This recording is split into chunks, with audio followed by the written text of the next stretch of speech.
What's up, everybody? Welcome to Rewind 245. I'm here to talk about the infamous trilogy. Well, there's more than three if you include infamous Festival of Blood, but we're not going to count that even though I have played it. Actually, we will count it. I played all infamous games and they're all real great. And we'll talk about it all in order. What I think is the best in my opinion and or my favorite from difference between my favorite and the best and what each has in terms of their own qualities. So let's start off with the first infamous game. I got the first infamous game on my birthday. It was a pretty interesting experience.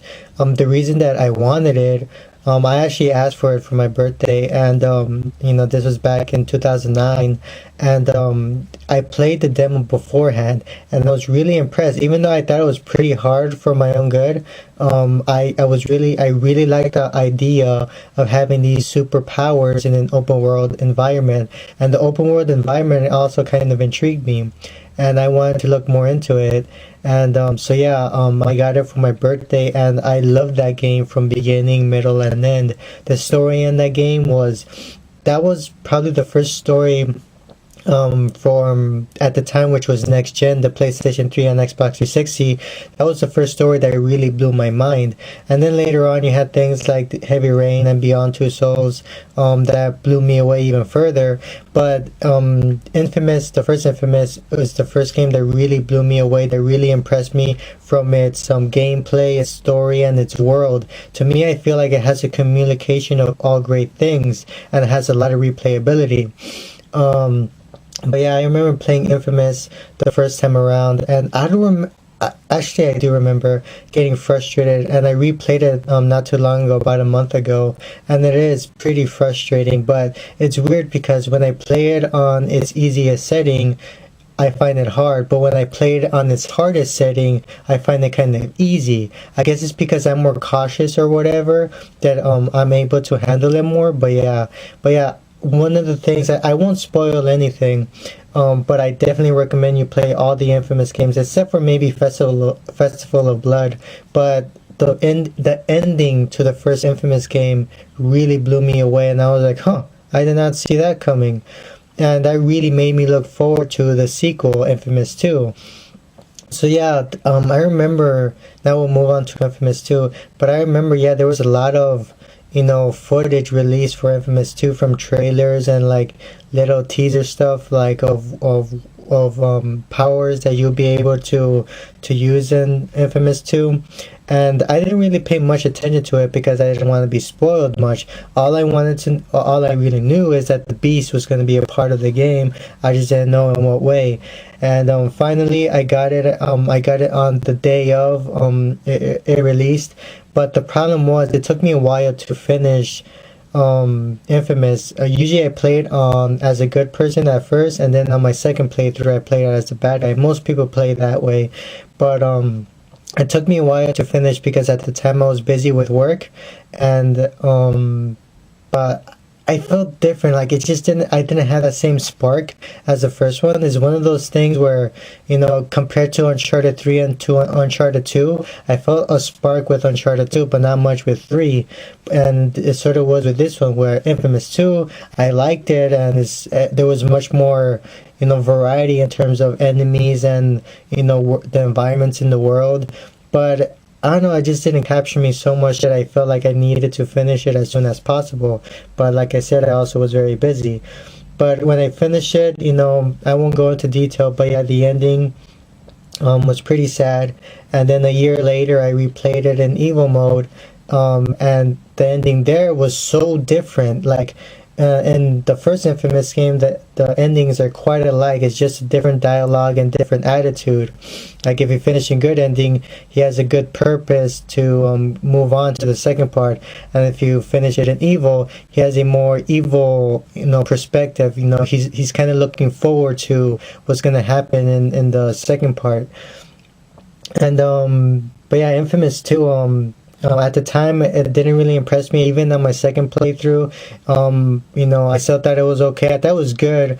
I guess one of the things was the gameplay, because in Infamous 1, you never pause the game to use your powers.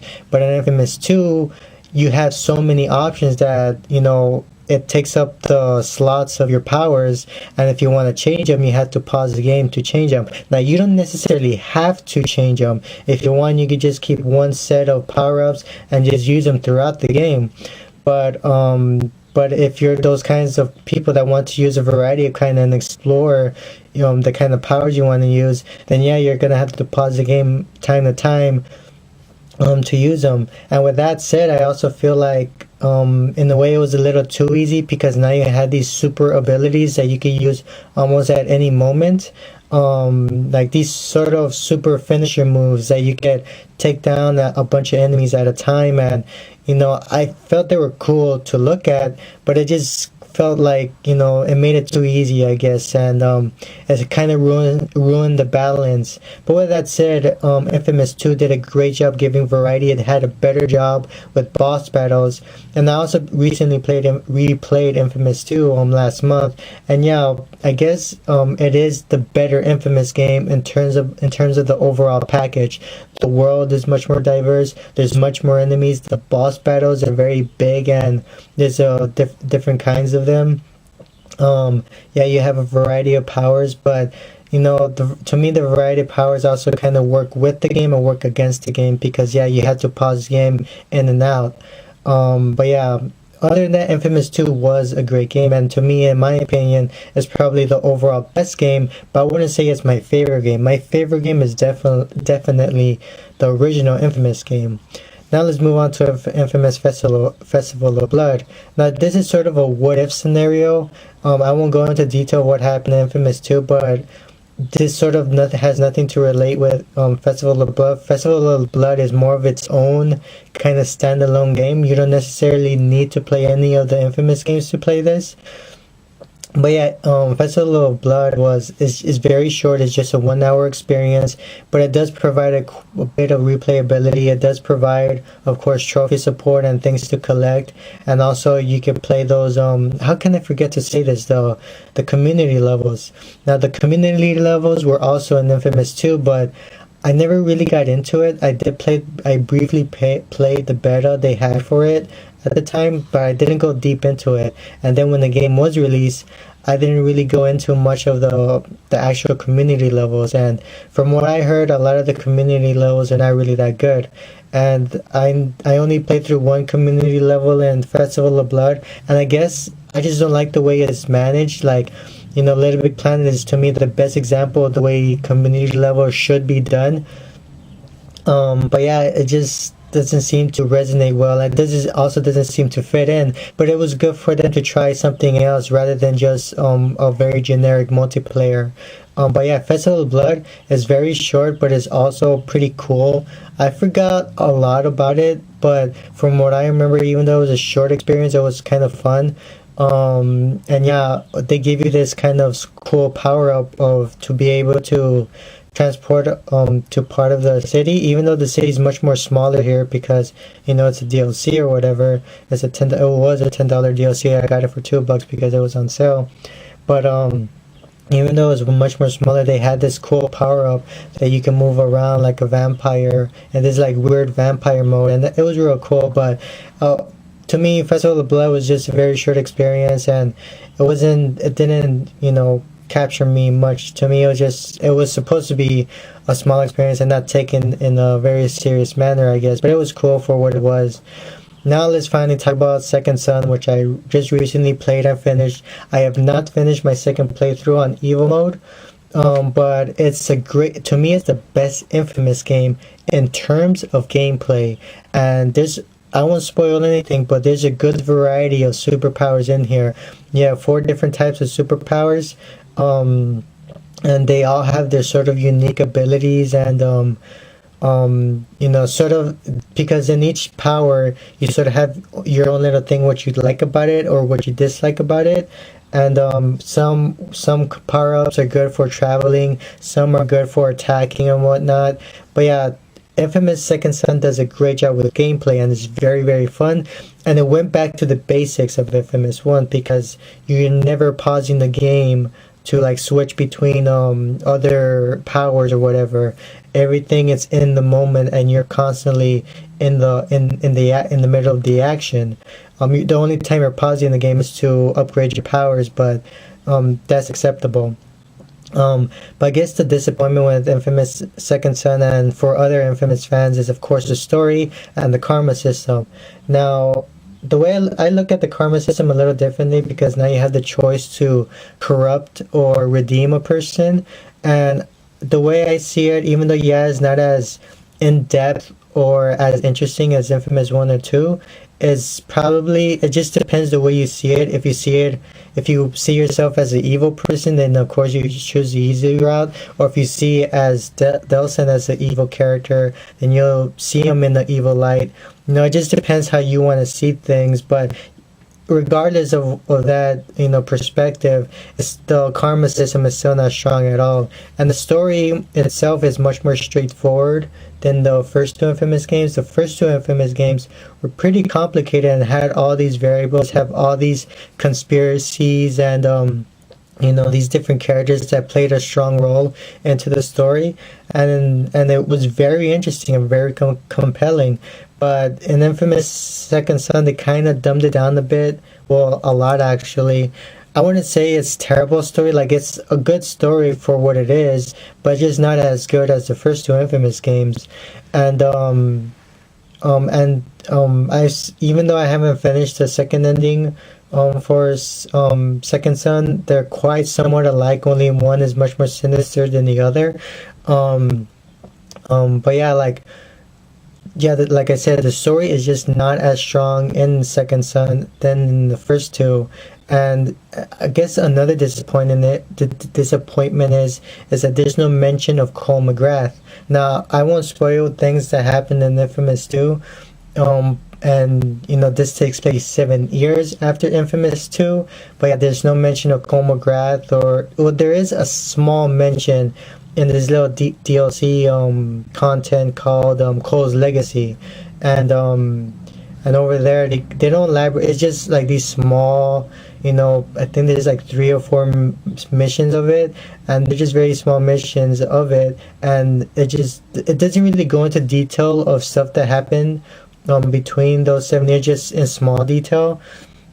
But yeah, in terms of the core story itself, there's no real mention of Cole McGrath or Zeke or any of the characters or anything that happened in Infamous 1 and 2.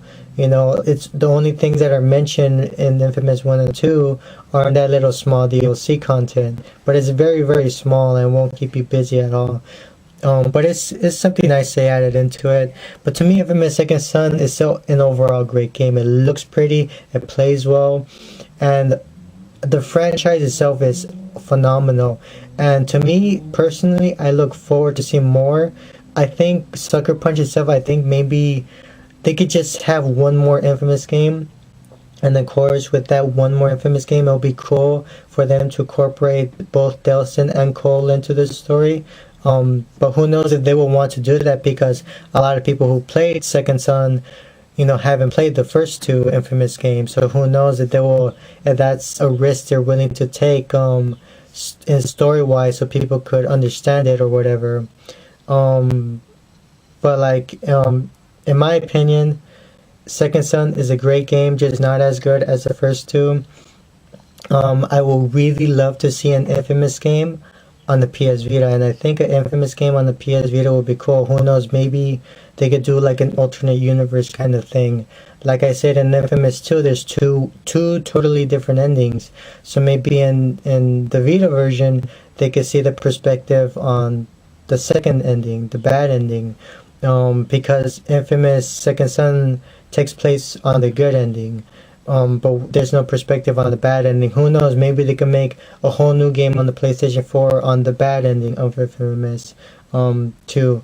But yeah, I like to see at the very least one more Infamous game. I think an Infamous game on the Vita will be awesome. Having a cool open world game with a lot of replay value on the handheld will be awesome to have. Or they could just finish it off on the PS4 and put a little bow tie on it and have a nice, cool, Delson versus Cole thing, and that would be interesting to watch. But who knows that if Sucker Punch is willing to take that risk for people who may not understand the story or whatnot. But yeah, those are my thoughts on Infamous. To me, the first Infamous is my favorite. It's dark, and the story is much more compelling. It's definitely a darker game compared to the other Infamous games. And it's just much more, the story is much more twisted and interesting. To me, Infamous 2 is the best game overall.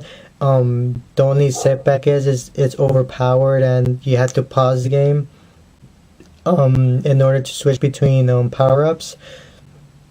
But other than that, Infamous 2 does a good job giving you diversity in the world. There's different types of areas in the world, and there's different types of enemies. It has a great variety of enemies in Infamous 2, and of course a variety of power-ups, which makes it the best overall Infamous game in my opinion.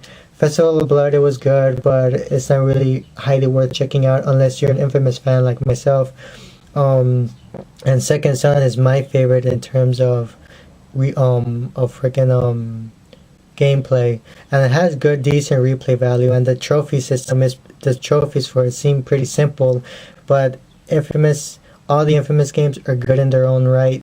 But my favorite is definitely the first one. So yeah, that's about it. What is your favorite, or what do you think is the best Infamous game? The Infamous franchise, I always found it very fascinating, always very fun to play, and it's just one of those games where even if you finish it and platinum it, it's just fun to go back to and just blow shit up, It's just a really great go-to game no matter what. So yeah, thanks for watching and have a nice day.